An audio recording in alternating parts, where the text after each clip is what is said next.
Technology acknowledges that our campuses are located on the unceded traditional territories of the Coast Salish nations of Musqueam, Squamish, and Tsleil-Waututh.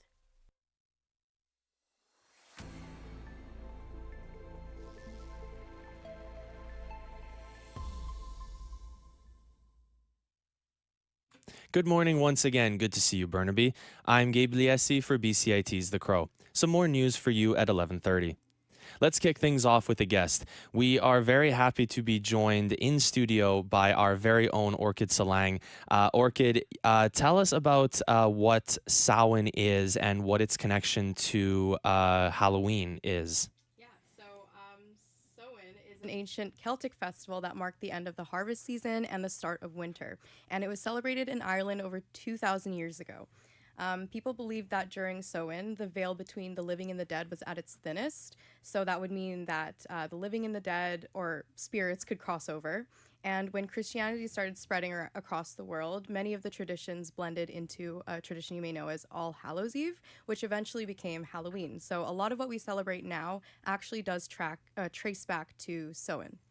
It's fascinating. And I understand that VIF this year is doing an entire film festival called Samhain Roots of Halloween, if I'm not mistaken. How will that highlight Irish culture? So the Samhain Film Festival celebrates Irish culture by exploring the folklore and mythology that inspired many of the modern horror stories that we see today. The festival showcases Irish filmmakers who draw from a lot of Celtic legends, old ghost tales, and the darker side of rural life in Ireland. So it's about storytelling, history, and how Ireland's ancient traditions helped shape what we now think of and celebrate as Halloween. Orchid, can't wait to hear the stories. Really appreciate you joining us. Both of the potential bidders seeking to win Canada's multi-billion-dollar contract for a new fleet of submarines say it's possible to build them in Canada. But the commander of the Canadian Navy, Vice Admiral Angus Topshee, says Canada does not currently have the capacity to build submarines domestically. He needs them delivered quickly before the old Victoria-class subs are retired in 2035. Topshee made the comments on a trip with Prime Minister Mark Carney to a South Korean shipyard owned by Hanwha Oceans. It is one of two companies competing for the extremely lucrative submarine contract.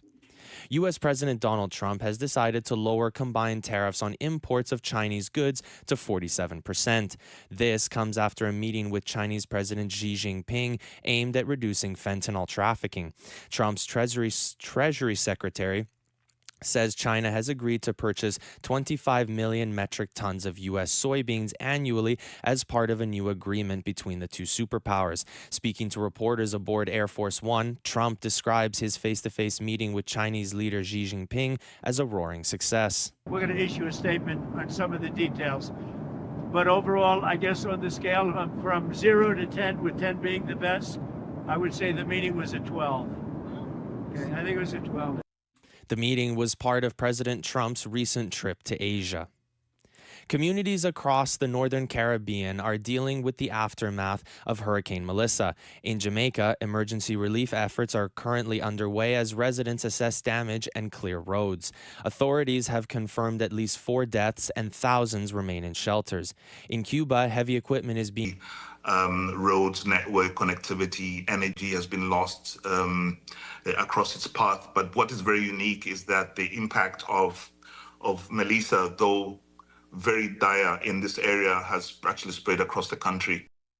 The storm tied records for Atlantic hurricanes making landfall when it hit Jamaica. Some weather to end off. Vancouver has served us a cool, crisp fall afternoon today.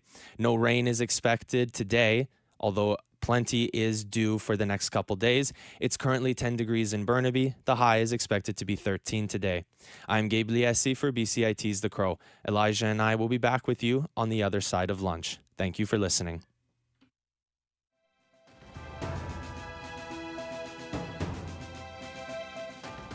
Stay tuned for more on BCIT's 1680 The Crow.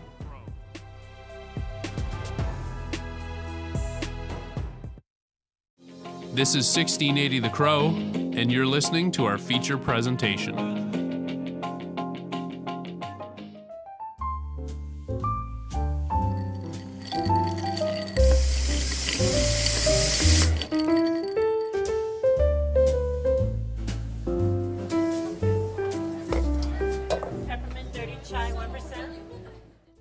ever been overwhelmed by the amount of fall stuff there are in stores as soon as August starts? I have. It's become overwhelmed with stuff in the stores, on the shelves, all fall products, including fall seasonal drinks, candles, blankets, you name it, and I want it.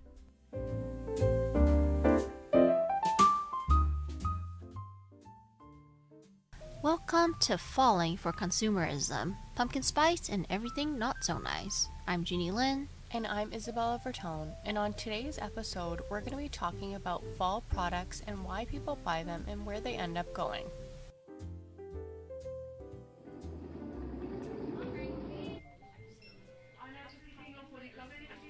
We're in a winter's location here in Metro Vancouver, and people are here shopping on a Tuesday afternoon. Fall is definitely on the shelves. Yeah, there are so many candles, blankets, and pumpkin-flavored food that is in everyone's baskets, and you can see everyone buying these seasonal products. Cashier number 1, please.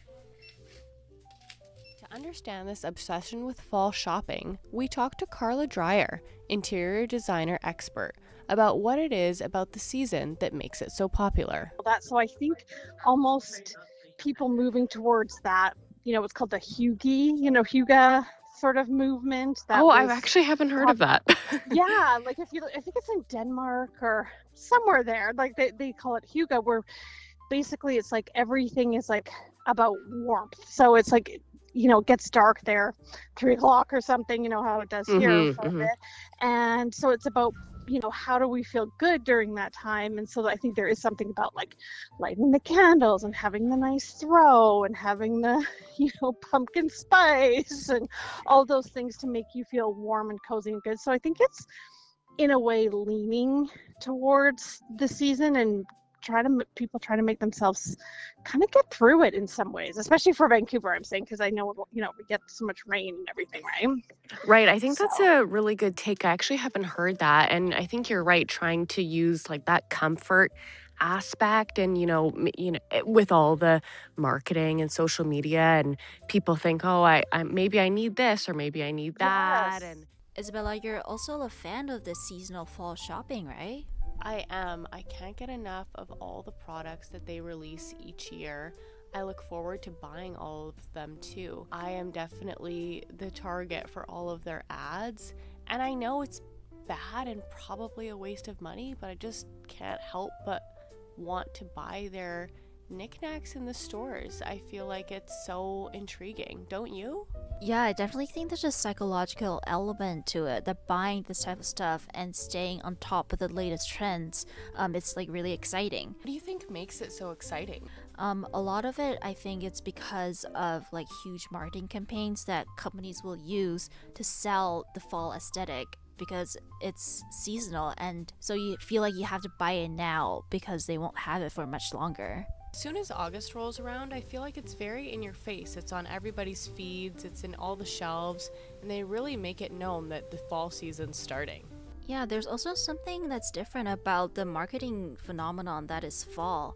For Christmas, we celebrate family, and Valentine's Day, we celebrate love, but fall, there's not really a specific theme to it, but still it's become this huge buying season that's almost rivaling Christmas. I think it's like a really nostalgic season, and people like want to get cozy, want to have, nights in because it's cold. I would say it brings back kind of like nostalgia, if anything.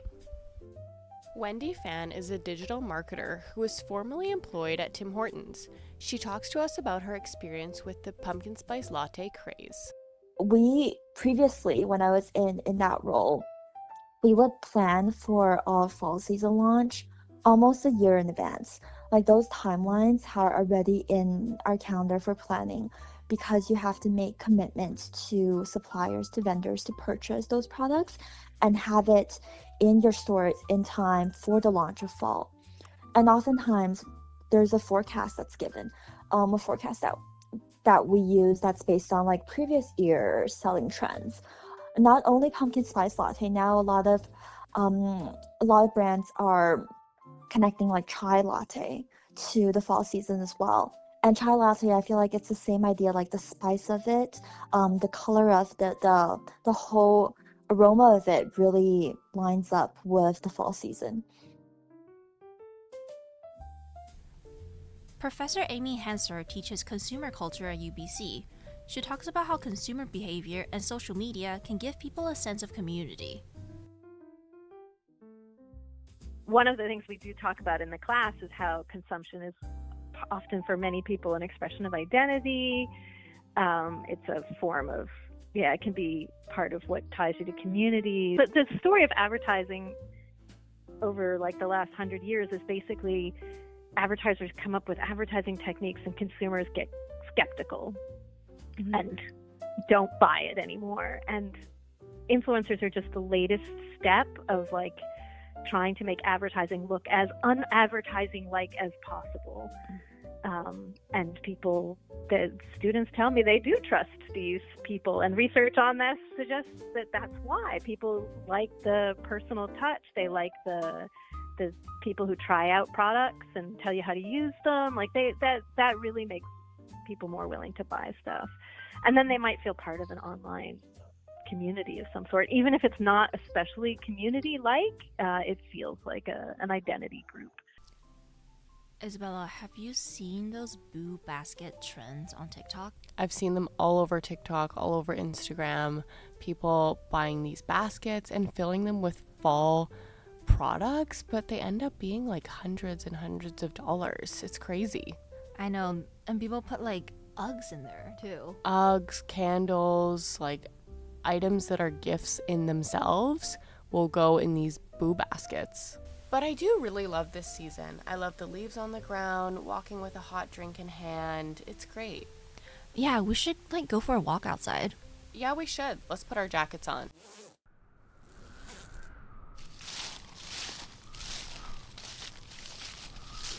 Wow, it's really nice out today. It really is.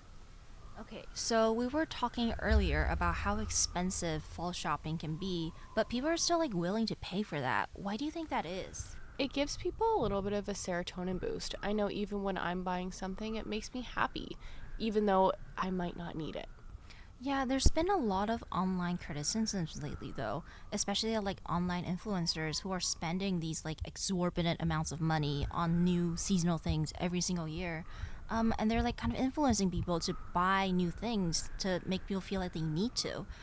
So like people are asking, where does all this new stuff go after the season ends? Like, what are the impacts it's putting on our landfills?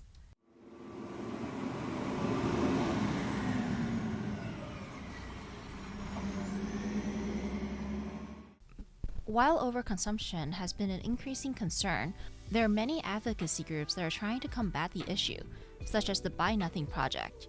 Mary Bennett is an admin of the Kitsilano No Buy group on Facebook. Myself, I've just started an exercise program where I need a lock, and I was about to go off to London Drugs to buy one, and I thought, well, who knows? There might be somebody in my Buy Nothing group who has a little lock they haven't been using. So I post it there first of all, and I do it partly to save that one small item from the landfill, but also to model for other people. This is what you can do. Yeah, and now I'm thinking more about my consumption habits. Mary also said that there are many other ways to consume, like even going to thrift stores and buying secondhand that could put less strain on our landfill. Yeah, and I think about all the retailers who have to throw out so much excess inventory every single year because they just produce way too much. I think if there's less public demand for these items, that if we don't buy into it, companies will be kind of forced to like lower these mass production of seasonal products. Okay, so we had a long discussion today about our consumer habits. What are your key takeaways? I feel like after listening to all our guests, I thought that I probably spend too much on these seasonal goods and they don't really end up being reused. I find I put a lot of them away in storage, and the fun of buying that item, it really is kind of pointless. And I think if these things do end up in the trash at some point, it's really not worth it in the long run. Yeah, I think it's really complicated to talk about consumer habits. I think also like corporations and businesses should be held more responsible for unsustainable practices. Like, we're all human beings on this planet. We all have to consume in order to live. But I do also think that what you said, we could all really benefit by thinking more about our habits. Like, do we really need all this seasonal and holiday home goods every single year?